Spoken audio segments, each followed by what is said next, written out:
Buenas tardes, mi nombre es Ricardo Miramontes, esto es el comentario positivo y vamos a empezar una serie en donde vamos a estar tomando todos los sábados una lectura de una porción bíblica. Esto en base a lo que vemos que hizo nuestro Señor Jesucristo también, ya que una costumbre en las sinagogas, que también quiere decir casa de oración para los hebreos, era de que todos los sábados hacían una reunión en donde una persona leía una porción de la palabra y entonces se comentaba.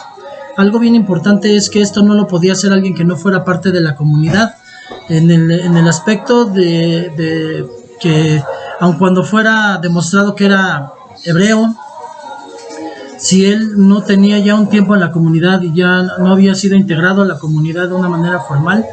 Esto es como en la cobertura donde pues tenemos el privilegio de estar, que es en la casa, en la Iglesia Internacional de Cristo Peña de Oreb. Había un proceso, ahora se ha detenido por lo mismo de este tiempo de enfermedad, en el que entraban a consolidación. ¿Consolidación qué es? Precisamente el poder tomar la visión de la casa para poder empezar a servir en ella, en la misma, como hijos, como parte de la comunidad. Entonces era un proceso similar en el Antiguo Testamento, el que tenían que hacer los hebreos para poder pertenecer a esa sinagoga. Tenían que tener un proceso y no podía ser el que leyera la Biblia alguien que todavía no había terminado ese proceso y alguien que no era considerado todavía parte de la comunidad. Vemos al Señor Jesús cuando inició su ministerio, que Él hizo lo propio. Él estaba leyendo en una sinagoga. ¿Esto qué me dice? Quiere decir que el Señor Jesucristo era parte de esa sinagoga, que Él leía continuamente también cuando a Él le tocaba el turno, leía una porción y no fue una casualidad, no fue que Él escogiera esa escritura, sino que el Espíritu Santo tenía programado ese día y fecha para que iniciara su ministerio de esa forma. Lo vemos esto en el Evangelio de Lucas capítulo 4, versículo 16, en donde nos dice la palabra: llegó a Nazaret, donde se había criado, y según su costumbre entró en la sinagoga el día de reposo, esto es el Shabbat, y se levantó a leer. Le dieron el libro del profeta Isaías, y abriendo el libro halló el lugar donde estaba escrito: el Espíritu del Señor está sobre mí, porque me ha ungido para anunciar el Evangelio a los pobres, me ha enviado a proclamar la libertad a los cautivos, la recuperación de la vista a los ciegos, para poner en libertad a los oprimidos, para proclamar el año favorable del Señor. Cerrando el libro, lo devolvió al asistente y se sentó, y los ojos de todos en la sinagoga estaban fijos en él, y comenzó a decirles: hoy se ha cumplido esta escritura que habéis oído. Entonces, él inicia su ministerio en una sinagoga. De hecho, algo que tenemos que tener muy en cuenta es que bíblicamente solamente estaba permitido un templo, que era el de Jerusalén. Fue derribado en la primera vez que pecaron los judíos. Volvieron a levantar después de ese proceso del tiempo en el que estuvieron en Babilonia, volvieron a levantar un segundo templo que no fue tan esplendoroso, dice Esdras, como el primero, pero al final, en el año 70, volvió a ser destruido ese templo, y es el único templo permitido por Dios. Entonces hoy, aun cuando muchos cristianos le llaman templo al lugar donde se reúnen, es incorrecto, ya que no existe templo el día de hoy. El Señor Jesús dijo: mi casa será llamada casa de oración, y eso es lo que el lugar donde nos reunimos es una casa de oración, y es ahí donde nosotros vamos a orar principalmente, obvio. Entonces nos damos cuenta de que el Señor Jesucristo dice aquí que estaba leyendo y dice: hoy se ha cumplido. Pero ¿fue en dónde? En una casa de oración.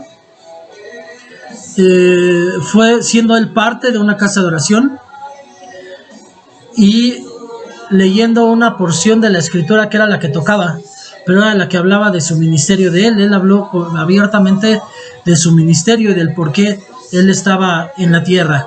Entonces vemos que algo que se ha tergiversado el día de hoy es que nosotros los cristianos los domingos nos reunimos el primer día de la semana. La primera razón, y la que siempre se ha dicho y es la que es bíblica, es porque ese día nació, resucitó nuestro Señor Jesucristo. Está bien, aun cuando dentro de los estudios que nos han dado en nuestra casa, el Señor Jesucristo resucitó el día sábado todavía en la noche, pero para los hebreos ya era el domingo, porque fue después de las 6 de la tarde donde el Señor Jesucristo nació, y a las 6 de la tarde terminó el Shabbat y empezó el primer día de la semana. Entonces no hay, para los que piensan que resucitó el domingo en la madrugada, o el sábado en la noche, no hay ninguna contradicción, ya que era domingo para los judíos en esa parte. Entonces el Señor Jesucristo sí resucitó el primer día de la semana, eso es un hecho, y por eso nosotros nos reunimos. Además dice la Escritura que nosotros tenemos que dar las primicias de todo al Señor, y la primicia de mi semana, mi diezmo de mi semana, es el domingo. El domingo está dedicado al Señor para que Él pueda bendecir mis otros 6 días. Entonces en ese momento Él demostró que el Shabbat era abolido. No, porque dice la Escritura que la ley no se abolió, nada más se le dio su verdadera interpretación.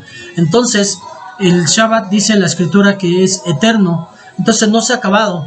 Entonces hablar de esto quiere decir que los hermanos que se reúnen en sábado, que algunas de las denominaciones no consideran hermanos, aun cuando han hecho algunos cambios después de que su falsa profetisa dijo muchas tonterías, pero hoy hay muchos que están caminando de una manera diferente y se les puede considerar. Yo soy de los que puedo considerar que algunos de los hermanos que se reúnen en sábado son verdaderos cristianos, pero bueno, esa es una cuestión de debate y para otro estudio y para otra lectura. Realmente lo que me quiero referir es, ¿tendrán razón entonces de reunirse en sábado? Sí y no. ¿Por qué? Porque nosotros los cristianos nos reunimos el primer día de la semana, porque nosotros no le damos lo último al Señor, sino lo primero. El Señor Jesús resucitó el primer día, y yo de diezmo a mi Señor en mi semana, escuchando la palabra y dedicándole el día domingo a mi Señor Jesucristo. Pero como no fue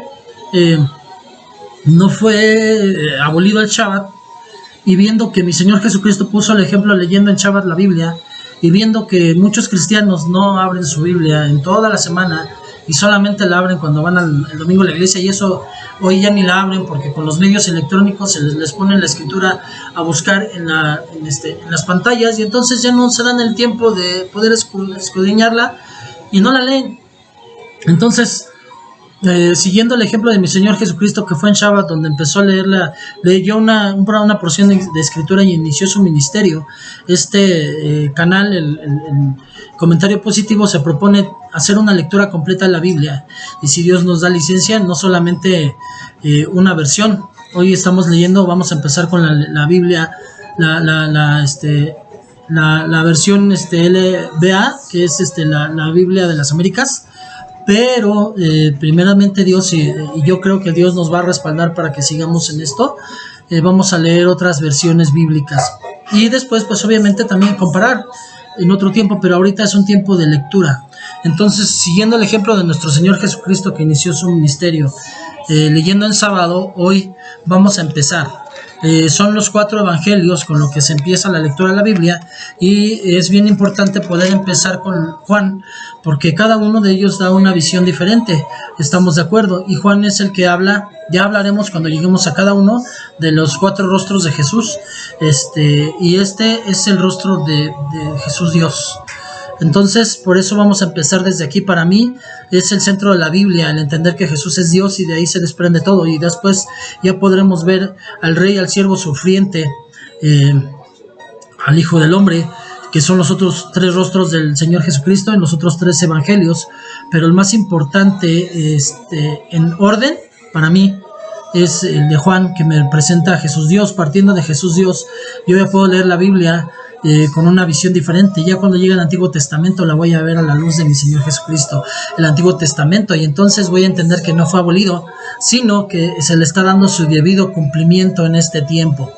Entonces hoy vamos a empezar leyendo Juan, y bueno, yo siempre le doy el primer lugar al Señor Jesús. Entonces primero leo una porción de la palabra y después hacemos una oración.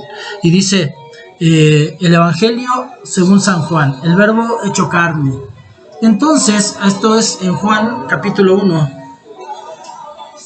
Juan capítulo 1, versículo 1, y dice la palabra de Dios: en el principio existía el Verbo, y el Verbo estaba con Dios, y el Verbo era Dios. Él estaba en el principio con Dios. Vamos a orar. Papito, estoy otra vez delante de su presencia dándole gracias por el privilegio y la oportunidad de poder compartir de lo que usted ha dado, Señor, como siempre, yo me hago un lado para que sea el Espíritu Santo el que guíe a toda verdad. El Espíritu Santo es el único que nos puede guiar a toda verdad.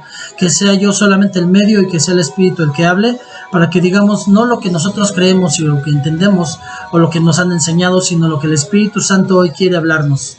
Gracias, papito, le doy toda la gloria y la honra, y esto lo oro en el nombre de mi Señor Jesucristo. Amén y amén. Entonces, vamos a empezar el estudio. Es un comentario nada más, esto no es un estudio en realidad como tal, sino vamos a leer una porción de la palabra y vamos a comentar. Y dice la palabra de Dios: en el principio existía el Verbo, y el Verbo estaba con Dios, y el Verbo era Dios. Él estaba en el principio con Dios. Todas las cosas fueron hechas por medio de Él, y sin Él nada de lo que ha sido hecho fue hecho. En Él estaba la vida, y la vida era la luz de los hombres. Y la luz brilla en las tinieblas, y las tinieblas no la comprendieron. Vino al mundo un hombre enviado por Dios, cuyo nombre era Juan. Este vino como testigo para testificar de la luz, a fin de que todos creyeran por medio de él. No era la luz, sino que vino para dar testimonio de la luz. Existía la luz verdadera que, al venir al mundo, alumbra a todo el hombre. En el mundo estaba, y el mundo fue hecho por él, y el mundo no le conoció. A lo suyo vino, y los suyos no le recibieron. Pero a todos los que le recibieron les dio el derecho de llegar a ser hijos de Dios, es decir, a los que creen en su nombre, que no nacieron de sangre, ni de la voluntad de la carne, ni de la voluntad del hombre, sino de Dios. Y el Verbo se hizo carne y habitó entre nosotros, y vimos su gloria, gloria como la del unigénito del Padre, lleno de gracia y de verdad.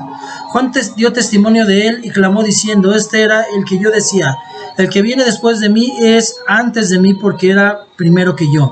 Pues de su plenitud todos hemos recibido, y gracia sobre gracia, porque la ley fue dada por medio de Moisés, la gracia y la verdad fueron hechas realidad por medio de Jesucristo. Nadie ha visto jamás a Dios, el unigénito Dios que está en el seno del Padre, Él le ha dado a conocer. Aquí vemos, primeramente, nos remite la escritura en el versículo 1, lo mismo que en Génesis, en el principio, Beshit. Entonces, en el principio existía el Verbo. Dice que el Verbo estaba con Dios y el Verbo era Dios. Él estaba en el principio con Dios. ¿Quién es el Verbo? Bueno, dice que todas las cosas fueron hechas por medio de Él, y sin él nada de lo que existe hubiera sido hecho. En Él estaba la vida, y la vida era la luz de los hombres. O sea, que el aliento de vida que nos dio el Espíritu Santo para que estemos hoy es de Jesús. En Él estaba la vida, y la luz brilla en las tinieblas, y las tinieblas no la comprendieron. En Reina Valera dice que no la pudieron vencer. Quiere decir que no han podido las tinieblas con la luz poderosa de nuestro Señor Jesucristo. Y dice que vino al mundo un hombre enviado por Dios, que era Juan. Juan no inició su ministerio por sí mismo, no se le ocurrió, fue algo que Dios mandó que él hiciera. Todo ministerio tiene que ser mandado por Dios y tiene que ser confirmado por Dios. Ese es el punto más importante de esto. Y dice que él era el testigo de quién vino a testificar de la luz, a fin de que todos creyeran por medio de él. O sea, él vino a empezar a hablar, a preparar el camino para que llegara el Señor Jesucristo y se manifestara. Y dice que existía la luz verdadera que no conocía el mundo, y venía al mundo y que alumbra a todo el hombre, y el hombre la vio. Dice que en el mundo estaba, y el mundo fue hecho por medio de él, pero el mundo no le conoció. El mundo no le conoce. Muchos hablan de Jesús, pero muchos piensan que es un mito, una fantasía, que sí existió quizás, pero que fue un buen profeta. Pero no es entendible más que por medio del Espíritu Santo el poder entender quién es Jesús, quién es el Espíritu Santo y quién es Dios. Esto también me lleva a que tenemos que poder, por medio solamente del Espíritu Santo, entender la Biblia. Nuestro apóstol en mi cobertura nos ha enseñado que es un pecado leer la Biblia, pero no como lo piensa la iglesia tradicional, sino de la manera en que lo ha hecho la iglesia tradicional y el mundo, en que lo leen sin la dirección del Espíritu Santo. El leerlo como un libro más es una falta de respeto a la palabra y al Señor Jesucristo y a Dios, porque es el libro más importante. Siempre en este mundo lo natural revela lo espiritual, y en este mundo todo lo que nosotros compramos tiene un instructivo. El instructivo, aun cuando sea muy sencillo, así como una lámpara, dice el instructivo on, off, y nos enseña cómo encenderlo y cómo apagarlo. por muy sencillo que sea, todo aparato hecho por el hombre tiene un instructivo. Es increíble que el Señor Dios hubiera hecho algo y no lo pusiera un instructivo. Si yo voy y me compro la televisión de última generación, la más moderna, llego a casa, la conecto, la prendo y le empiezo a mover al control y a tontas y a locas averiguando yo a ver qué es lo que hace, y no voy al instructivo, puedo descomponerla. ¿Y qué pasa? Si yo la descompongo, la voy a llevar al técnico de la esquina o la voy a llevar al técnico de la garantía, al de la empresa. Finalmente lo voy a llevar a la empresa a que el técnico de la garantía me la arregle. Si lo llevo al de la esquina, quizás me la arregle, pero va a ser temporal. Quizás me la arregle, pero le va a cambiar piezas y ya no va a tener piezas originales, porque él le puede poner piezas de menor valor y sacarle piezas nuevas para venderlas o para cobrarlas más caro. Va a preparar la televisión para que en un poco tiempo se vuelva a descomponer, porque su negocio es reparar. Entonces si el cliente se fue satisfecho porque está reparada, cuando vuelva a descomponerse la va a llevar con él mismo. Entonces eso hace un técnico cualquiera, pero en la garantía me van a regresar la televisión como nueva. Entonces eso es lo que ha pasado en el mundo. El Señor Jesús hizo al hombre, le dejó un instructivo para que pudiéramos caminar conforme a ese instructivo. El hombre ha tomado con la facilidad el no conocer el instructivo, el empezar a moverse y hacer planes y hacer todo sin la guía del Espíritu Santo, y entonces ha descompuesto su vida. Por eso hemos dejado tantos planes inconclusos, tantos estudios, carreras, trabajos inconclusos, tantas relaciones inconclusas. Todo eso se ha dado precisamente porque no hemos tenido en cuenta el instructivo. Entonces, el instructivo, pues obviamente cuando yo ya descompuse mi vida, ¿qué es lo mejor que puedo hacer? Bueno, pues quizás en algún tiempo fui con el técnico de la esquina, que en este caso sería Alcohólicos Anónimos o Cuarto y Quinto Paso, o las religiones cristianas y mundanas que existen, de la cristiandad y mundanas que existen, y me volví quizás un religioso, pero no cambió mi corazón, no cambió mi forma de vivir. Quizás en los grupos de ayuda tuve abstinencia, pero no cambió mi corazón, y quizás logré dejar una adicción, pero tomé otras, como el decir malas palabras o tomar café o fumar tabaco, que es lo que produce el estar en esos lugares que para mi gusto son solamente paliativos. Un paliativo es algo que quita las señales de dolor, pero no arregla el problema. ¿Qué quiere decir esto? Cuando a mí me duele el estómago, me tomo una pastilla para que se me quite el dolor del estómago, pero el dolor del estómago no es normal. El estómago me está diciendo que algo está mal ahí, y lo que se tiene que hacer es reparar lo que está mal, no quitar el dolor. Pero lo que yo hago es tomarme un Pepto-Bismol o algún otro medicamento para que me quite el dolor, y ya entonces ya me siento bien, y ya lo que yo busco es sentirme bien, no sanarme. Ese es el problema. Entonces, a nivel espiritual, eso hemos hecho con todos esos paliativos que hemos encontrado en el mundo, es sentirme bien, pero no me han sanado. La única sanidad viene cuando yo tengo un encuentro con mi Señor Jesucristo, le conozco, empiezo a conocer de su palabra y empiezo a cambiar mi vida por medio de esa palabra, y solamente con la guía del Espíritu Santo. Ese es el único medio.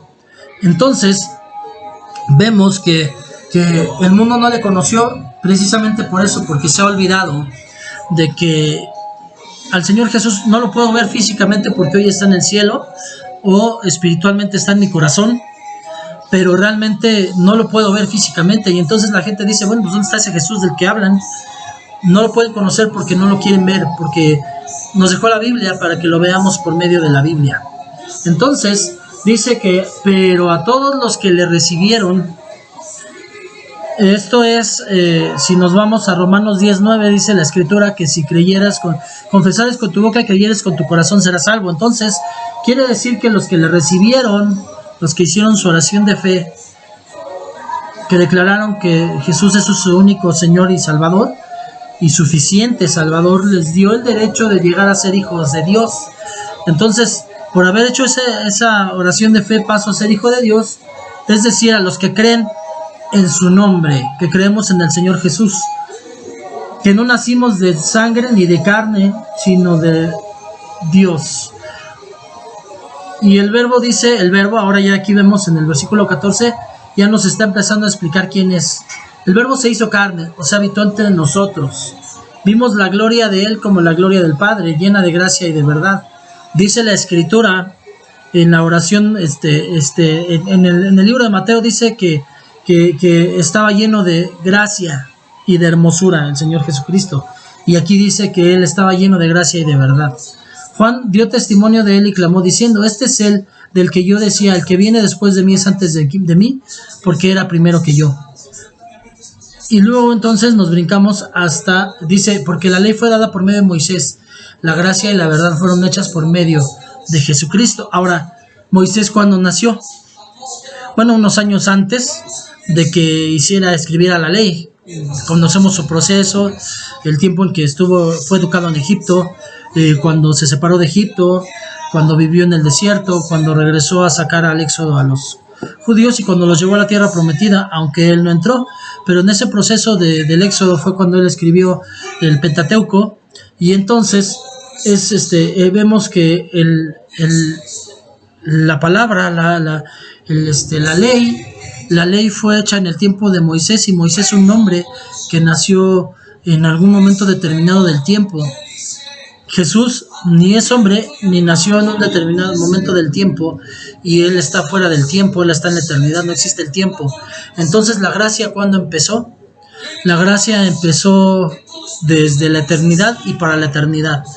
¿Cuánto tiempo duró la ley? De Moisés a Malaquías, solamente, nada más, no hubo más. Bueno, es más, un poco más quizás, hasta que se destruyó el templo, terminó la ley, pero realmente en el momento en el que el Señor Jesucristo empezó su ministerio y nos llevó otra vez a la gracia, ahí ese fue el verdadero final de la ley como se había visto antes, sino que tiene una continuidad hoy, pero a la luz del Espíritu Santo y a la forma que el Espíritu Santo quiere, no fue abolida. Entonces, pero vemos que la ley duró unos cuantos años y la gracia es de la eternidad y hasta la eternidad. Y aún dentro de la ley hubo gracia, ya que si así no fuera, David hubiera tenido que morir cuando pasó lo de Betsabé, porque él tenía 3 razones por las que tenía que morir. Una, el delito que había hecho era para los adúlteros, tenían que ser lapidados vivos, a pedradas tenían que morir. 2, él era el rey y un decreto del rey no se podía abolir. Y vemos también que él mismo entendió lo que había hecho. Le hizo ver Natán lo que había hecho, y entonces él se arrepiente, y entonces vemos ahí la gracia de Dios, porque David tenía que haber muerto por el delito, porque la ley así lo marcaba y porque él era el rey y había decretado la muerte, pero finalmente no murió, porque el Señor Jesús perdonó su pecado, aunque no lo eximió de las consecuencias de su pecado. Murió su niño y desde entonces no se apartó la sangre de Israel. Entonces, cuando nosotros recibimos al Señor Jesucristo, el Señor nos perdona el pecado, pero no nos exime de las consecuencias del mismo. Lo que quiere decir que todo lo que me ha pasado después de convertirme a Cristo no es castigo de Dios, sino consecuencias de mi pecado. Porque Dios no me quitó eso, porque no se lo quitó a David, que era un hombre conforme al corazón de Dios. Entonces no lo va a hacer conmigo, pero finalmente, entonces cuando yo lo recibo, entonces yo encuentro la gracia y la verdad. Nadie ha visto a Dios jamás, el unigénito. Ahora, dice que fuimos hechos hijos de Dios, pero aquí habla del unigénito. Unigénito quiere decir único hijo. Entonces, el único hijo de Dios es Jesús. ¿Cómo paso a ser yo hijo? Bueno, la sangre de Jesús paga para que yo sea adoptado. Todos los hijos de Dios somos adoptados por Dios. O sea, hay un espíritu de adopción. Ya en un otro tema podré dar explicar lo que es el espíritu de adopción y lo hermoso que es, porque finalmente Jesús mismo en la tierra tuvo espíritu de adopción. Más bien fue tomado por el espíritu de adopción por José. José no era su padre, pero fue su padre en la tierra y lo trató como hijo. Y en ese aspecto nosotros llegamos al Padre como hijos, siendo adoptados, pero tratándonos con todos los derechos de hijo por la sangre de Jesús. Y lo mismo pasa así como cuando hay familias de las modernas, de las de hoy, que pasa a ser el padre hijo adoptivo de los biológicos de la madre. Es ese espíritu de adopción, y eso es una bendición muy poderosa que da el Señor Jesucristo, porque es lo más hermoso que puede haber, el espíritu de adopción. Hay otras formas, los padres que no pueden tener hijos y que adoptan hijos, los padres espirituales que nos adoptan y que nos tratan como hijos en la iglesia. Por eso la importancia también de respetar y amar a nuestro Padre espiritual y de estar bajo sujeción y obediencia a Él, porque hemos aprendido el espíritu de adopción, y que al pasar a ser hijos tenemos derechos y obligaciones, porque van de la mano. No pueden haber derechos sin obligaciones, ni obligaciones sin derechos. Entonces vemos el testimonio de Juan, y le enviaron los judíos a sacerdotes y levitas a preguntarle: ¿quién eres? Y él contestó: no soy el Cristo. Hoy hay muchos falsos cristos, muchos que se están diciendo que lo son. Y le preguntaron entonces: ¿quién eres? Elías. Y dijo: no soy. El profeta. Y dijo: no. Entonces dijeron: ¿quién eres? Para que podamos dar respuesta. Y él dijo que yo soy la voz que clama en el desierto, enderezar el camino del Señor, como dijo el profeta Isaías. Entonces él es el que empezaba el ministerio de evangelismo. Nosotros tenemos desde que nos convertimos en hijos de Dios, tenemos ya ese ministerio de evangelismo. No somos evangelistas como tal, porque solamente Dios pone en el ministerio de evangelista a las personas que Él ha escogido para tal ministerio. Pero sí tenemos espíritu de evangelismo. ¿Qué quiere decir esto? Mateo 28, 19, 20 nos dice que la gran comisión es ir y hacer discípulos a todas las naciones, bautizarlos y enseñarlos todo lo que el Señor Jesucristo nos ha mandado. Y la promesa de Él es que Él estará todos los días con nosotros hasta el fin del mundo. Entonces todos tenemos eso de que nosotros somos los que estamos clamando en el desierto. Ya no vemos un desierto físico como Juan, pero vemos un desierto espiritual donde hay falta de moralidad, de valores, donde hay apostasía. Y en este desierto es donde Dios nos ha mandado para ir a clamar, enderezar el camino del Señor. Entonces los que habían sido enviados eran fariseos, y le preguntaron y le dijeron: ¿por qué bautizas si tú no eres el Cristo, ni Elías, ni el profeta? Juan les respondió diciendo: yo bautizo en agua, pero entre vosotros hay uno que no conocen. Él es el que viene después de mí, a quien yo no soy digno de desatar la correa de su sandalia. Estas cosas sucedieron en Betania, al otro lado del Jordán, donde Juan estaba bautizando. Bueno, entonces vimos en el versículo 18 que Juan que el Señor Jesucristo dice: a Dios nadie le vio jamás. El Hijo unigénito que está en el seno del Padre es el que le ha dado a conocer. Pero dice el 12 que se hizo hombre. Entonces el Hijo se hizo hombre, y entonces recae en la persona de mi Señor Jesucristo. Mi Señor Jesucristo es el centro de la creación, es el centro de la enseñanza, es el centro de la Biblia. Por lo tanto, el cristiano debe ser cristocéntrico. Lo más importante que tenemos es a nuestro Señor Jesucristo. Bueno, por ahí terminamos esta primera enseñanza. Llegamos hasta el versículo 28, que estas cosas sucedieron en Betábara, donde Juan bautizaba. Vimos el testimonio de Juan y hablamos de quién es el Señor Jesucristo. Una vez asentado quién es el Señor Jesucristo, pues ya no tenemos que abundar más en querer convencer a nadie de que Jesús es Dios, ya que la misma Biblia lo dice que es Dios. Amén. Entonces vamos a orar para terminar esta clase. Y este comentario, porque les digo, clase como tal no es, sino es un comentario, porque vamos a estar leyendo de corrido la Biblia y dando un comentario de la misma. Entonces vamos a orar. Bendito Padre, le damos gracias.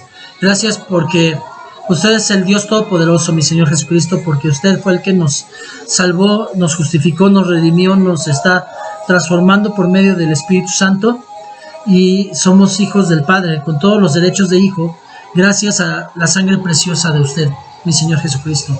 Me pongo en sus manos, le pido que bendiga este ministerio, Señor bendito, Señor Dios Todopoderoso, que alcance a muchas personas, que sea de bendición para mucha gente, Señor bendito, y que mucha gente se acerque al Señor Jesucristo y entienda que tienen la necesidad de una cobertura, Padre, para poder seguir caminando en el Evangelio y conociéndole y creciendo. Gracias, papito, le doy toda la gloria y la honra, le amo con todo mi corazón, y todo esto se lo oramos, Señor, al Padre, en el nombre de su Hijo, mi Señor Jesucristo. Amén y amén. Bueno, pues muchas gracias. Seguimos en el comentario positivo. Nos estaremos viendo cada semana para un nuevo video respecto a la lectura de la Biblia. Pero vamos a tener entre semana otros videos. Tenemos el que se acaba de subir hoy, que es los principios básicos, en la introducción. Vamos a seguir en la siguiente semana con los temas que vienen en los rudimentos del cristianismo, para volver al cristianismo original, para que los cristianos vivamos como el Señor quiere. Gracias, que tengan buenas tardes.